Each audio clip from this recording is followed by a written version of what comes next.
Hi friends, welcome back to my channel. This is Keerthi Charan. ఈరోజు నేను ఆకాకరకాయ టమాటా చేస్తున్నాను, చూడండి. సో ముందుగా ఆకాకరకాయలని శుభ్రంగా క్లీన్ చేసుకోవాలి. పైన ఇలా తొక్కలా ఉంటుంది కదండి, ఇలాగా గుచ్చుకున్నట్టు ఉంటాయి కదా, అదంతా కొంచెం ఇలాగ కత్తితో క్లీన్ చేసి వీటిని శుభ్రంగా వాష్ చేసుకొని ఇప్పుడు నేను చిన్న చిన్న పీసెస్ కింద కట్ చేసుకుంటాను. ఇలా చిన్న చిన్న పీసెస్ కింద ఆకాకరకాయని కట్ చేసుకోవాలి. ఇది ఒక ఉల్లిపాయ ముక్కలు అండ్ 2 పచ్చిమిరపకాయ ముక్కలు అండి. కళాయి పెట్టుకొని ఇలా స్టవ్ వెలిగించుకొని మనం కళాయి పెట్టుకోవాలి. ఇప్పుడు కూర ప్రాసెస్ చూపిస్తాను, కర్రీ ప్రాసెస్. ఫస్ట్ ఆయిల్ వేసుకొని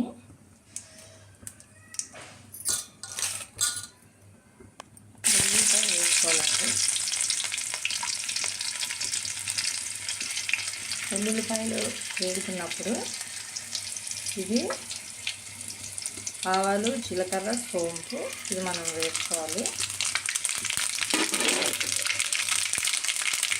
జస్ట్ బేసిక్ పోపు పెట్టడం అన్నమాట.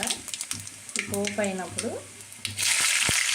పచ్చిమిరపకాయలు వేసుకోవాలి.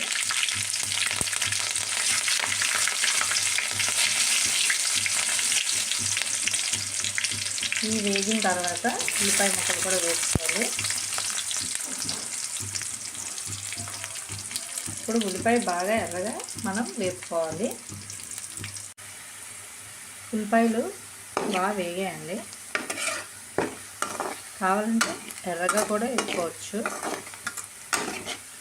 ఈ కన్సిస్టెన్సీ అంటే ఈ టైప్లో ఉల్లిపాయలు మనం వేపుకుంటే సరిపోతుంది.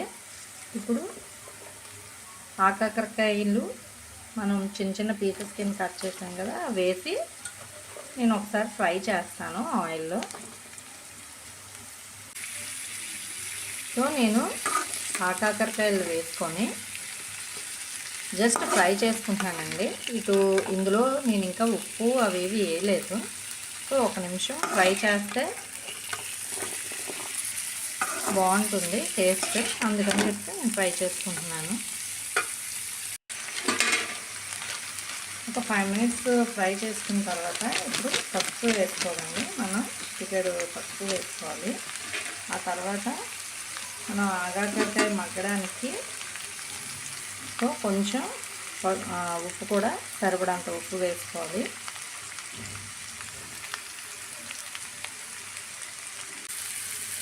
ఇప్పుడు మనం కర్రీలోకి సరిపడంత కారం వేసుకోవాలి. సో బాగా ఈలోపు పీసెస్ కూడా బాగా ఫ్రై అవుతాయండి. సో సరిపడంత కారం వేస్తున్నాను.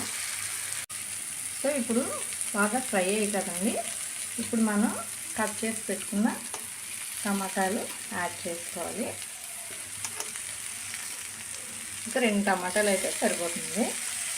సో నేను ఇది ఆకాకరకాయ టమాటా కర్రీ కాబట్టి మనం టమాటాలు యాడ్ చేసుకోవాలి. లేదు ఫ్రై అనుకోండి, జస్ట్ ఇప్పుడు మీకు ముందు చూపించాను కదా, ఇలా జస్ట్ వీటిని బాగా డీప్ ఫ్రై చేసుకుంటే సరిపోతుందండి. సో ఇప్పుడు మనం బాగా టమాటా మగ్గిపోయిందండి. ఇప్పుడు మనం సరిపడంత వాటర్ వేసుకోవాలన్నమాట. సో ఫైనల్ కర్రీ ఎలా ఉంటుందో చూపిస్తాను.